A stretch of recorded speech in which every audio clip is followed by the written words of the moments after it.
around her. Well, I feel like a lot of this song is kind of, she's realized she's lost it. She's lost her idealism. She's lost what she was singing for. She's lost her message. She's like, she sold herself. You know, she traded her wings in for a string of pearls.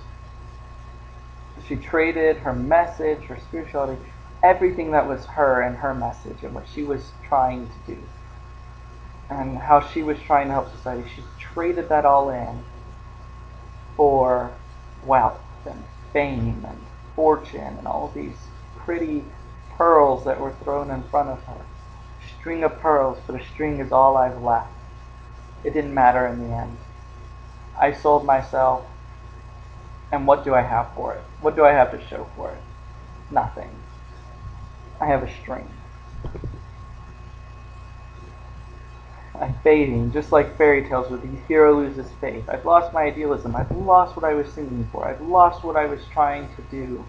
The message of hope that I was trying to bring. And at the same time, the kind of cynical message that I was bringing, the wake up America call. I lost it.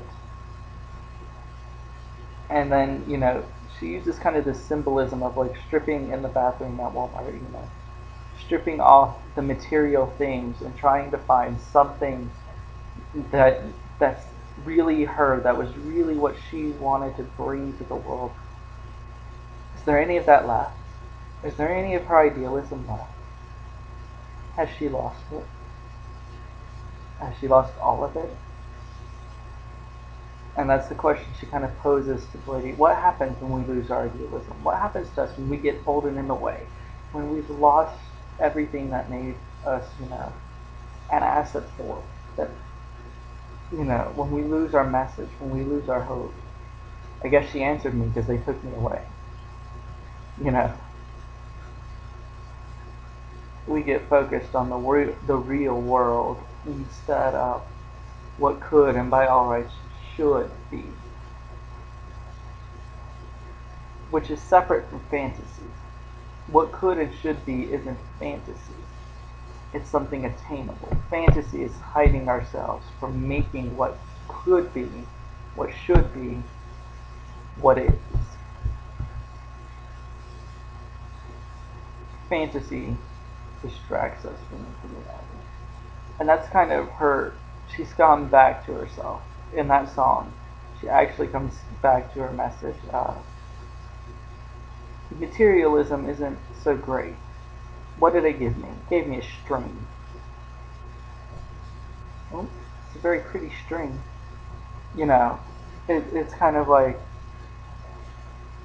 that is my favorite form of superstructure right there, is Jules' music. And so that was the focus, and I guess you've taken a lot away from it already as far as anti-materialistic. It was influenced by the, you know, the relations of labor at the time, which was the richness and the extravagance, and at the same time the poverty, the contrast between, you know, the wealthy. This was before, a lot of the songs they played was before Clinton's reforms to the welfare system.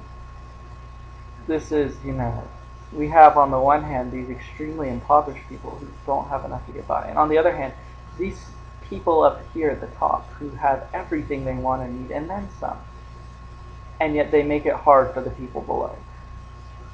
That was the substructure, the oppression of the poverty at the hands of the impoverished, at the hands of the rich, the hands of the middle class even, at the hands of the people above them.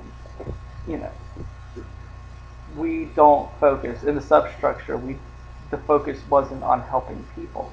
It wasn't on helping the impoverished. Our economic focus wasn't on, let me pull up my struggling brother. It was, screw you, I want to be rich and material. That was the relations of labor. That was the substructure. It was a materialism based times are we're doing all right. We come out of a recession, we're doing well. We're prosperous. We're going to ignore this group of people over here who aren't so prosperous. We're going to oppress them. We're going to make life hard for them. We're already giving them our welfare taxes. The neoconservative strike back. We're already giving them money. They get welfare. Because that was enough to survive off of. That's the strike back. And I got a little long-winded and rambly with this, but oh well. I hope you like it. And with that, I end.